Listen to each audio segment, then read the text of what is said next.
What's up, guys? Back for another one, back for another outdoor morning, winter.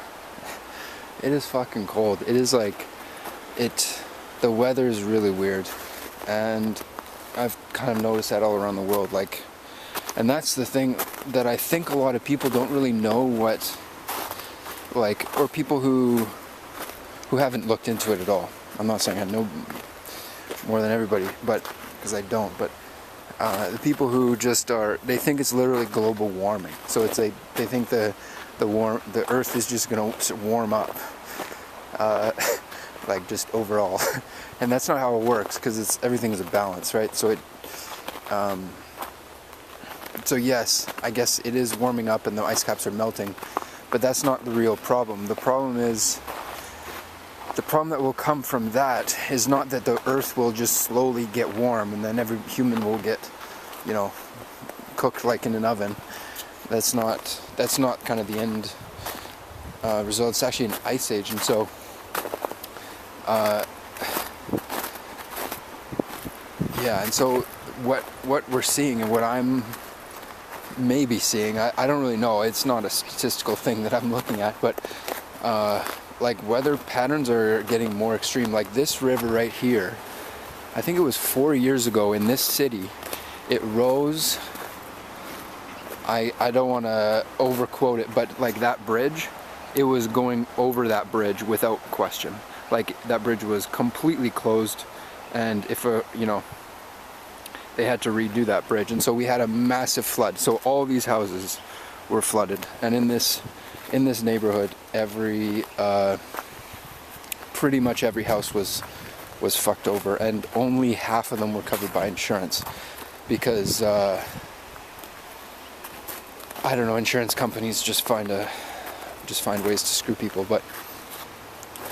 I don't know the whole situation, but a lot of people lost their homes, and this is not a cheap area, and I don't really feel that bad, but at the same time, you're losing your home no matter how much money you have. That sucks. But they are way better off than somebody else. Anyways, so I don't know what I want to talk about today, though. I feel like I want to talk about politics.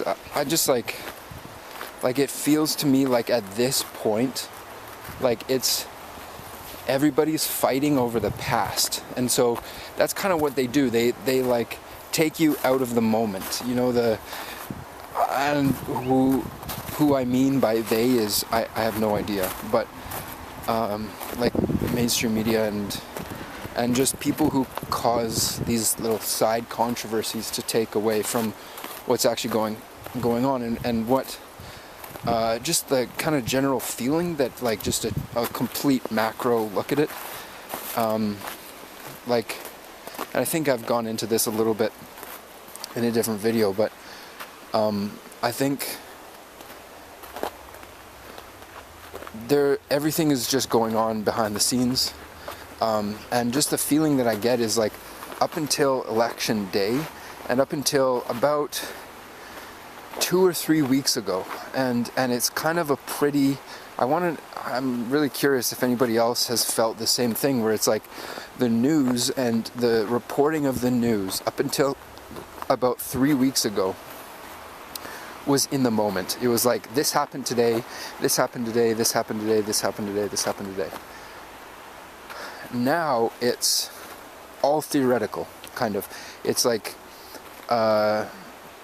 because it has to be, because people are getting, or I shouldn't say people are getting, but there's so many distractions, and they're hiding what's really going on. So they hide what's going on, and then they provide all these distractions, so you're not fully kind of in the moment with them as they're moving along, so you don't really get a feeling for where it's going, or whatever the reason, I don't know, but that's just the feeling that I get. And maybe I'm just overthinking it or whatever, but that's really the feeling that I get, and that's why I really have a tough time talking about it, because maybe I've slowed down on watching it a bit, because it's it's too stressful, and it's too like existentially fucking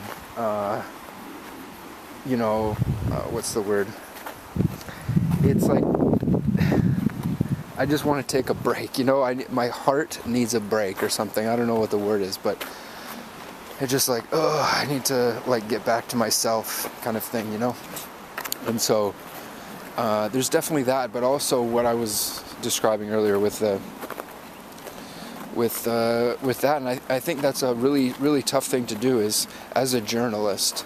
I think that's like I'm understanding. I've learned a lot about journalism. I don't know anything about it really. I wouldn't talk to anybody like I know what I'm talking about, but it's really interesting learning what I really find interesting actually is learning what kind of, not secret traits, but there's like there's always an interesting balance when you get into people who are very good at what they do, and they found a certain balance in what they do, and I really like learning about those things.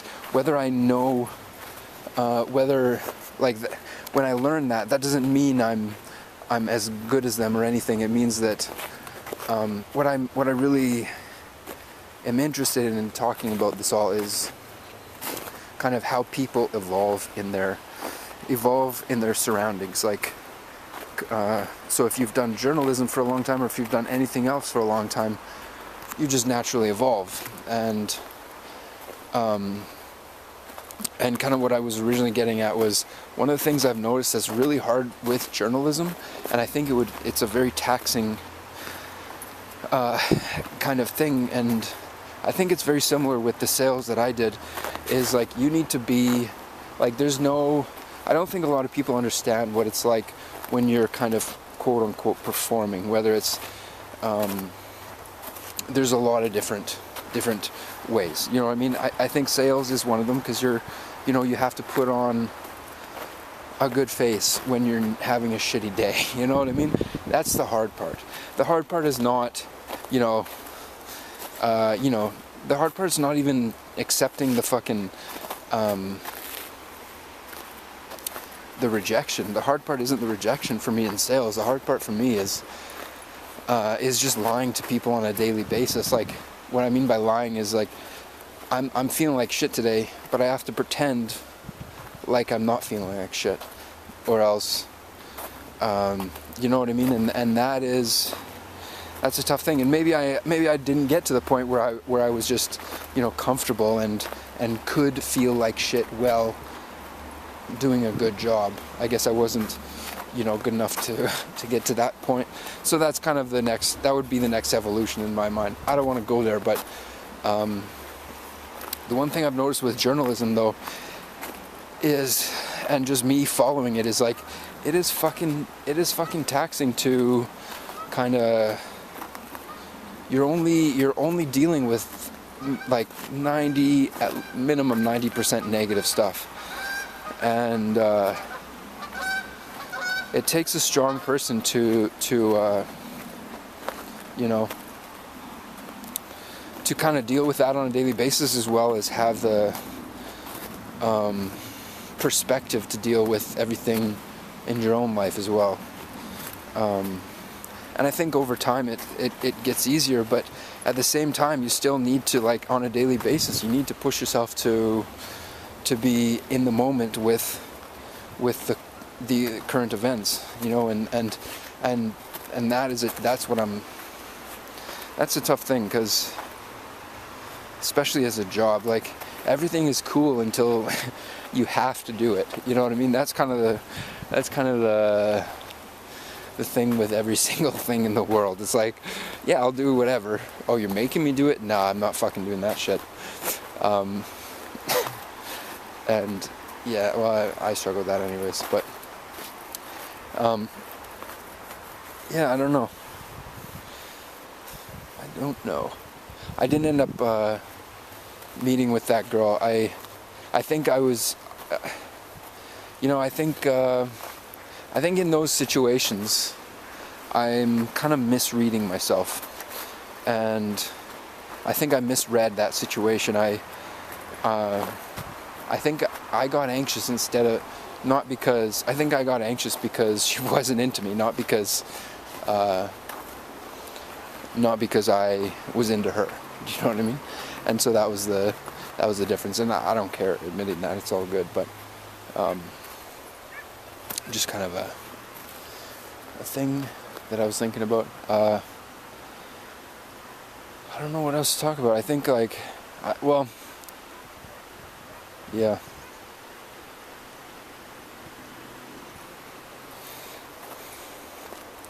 I don't know.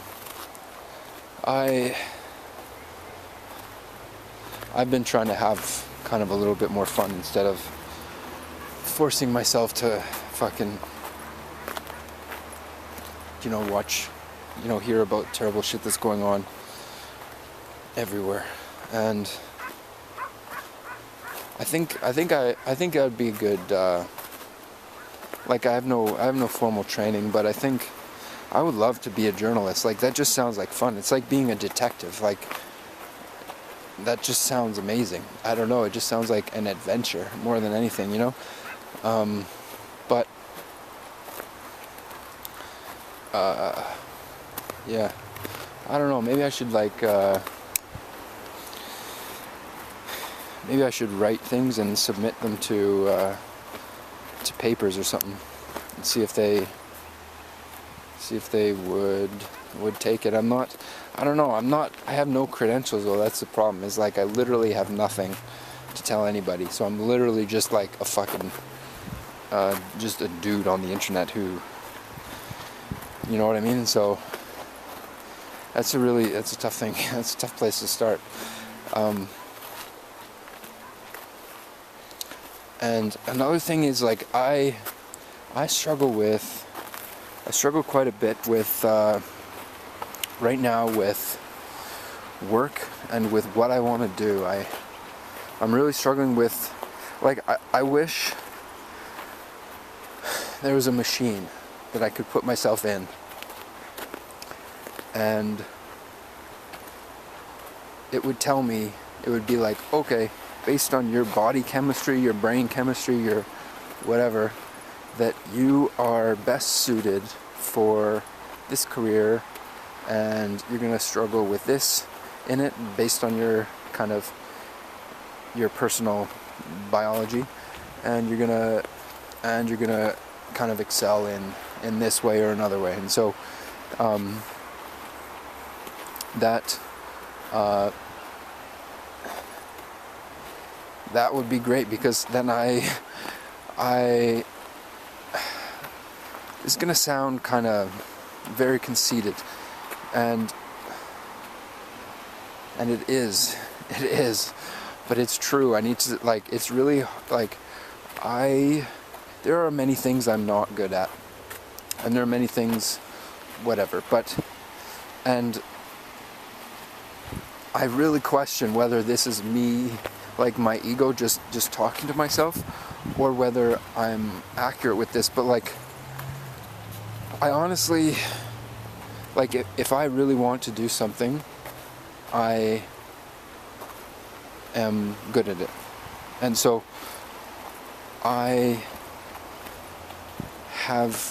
it's been kind of proven to me in totally small ways. I'm not bragging, it's just little things I just am good at. And so I'm getting to the point, I'm not just bragging, with work, I did that. I worked for Xerox, and they flew me across Canada to do their international training, which is world renowned for corporate marketing. Within the first month, I was given national credit on the internal Xerox Canada website for a competitive sales cycle that I did with a non-profit to try to save them money, but also I beat out our very stiff competition in the process. That, all within a month and a half, and I had never done corporate sales in my life. How the fuck do I explain that to myself? I have no idea. And then I keep going, and I'm why am I doing this? I don't know. I hate sales. You know, and so it's like, I need something, my whole point, I need to find something that I'm confident that that it won't like make me want to kill myself after working there for 5 years. I just literally need to find, that's my only criteria actually. If I work there for 5 years, will I want to kill myself? Yes or no? And if the answer is no, then I'll fucking take that job. Do you know what I mean? Like, I really, and for sure I'm playing the tape out in a negative way. I know that my outlook is kind of leaning negative and leaning, you know, a little bit self-deprecating. I get that, but it's not far off. And I really want to find something. I want to like get into something and sink my teeth into it and move forward. And I'm just really scared of getting into something else and then just wanting to fucking quit everything. You know, I just am scared of that. And it makes me scared of committing to things because I feel like, how many more of those do I have, you know? But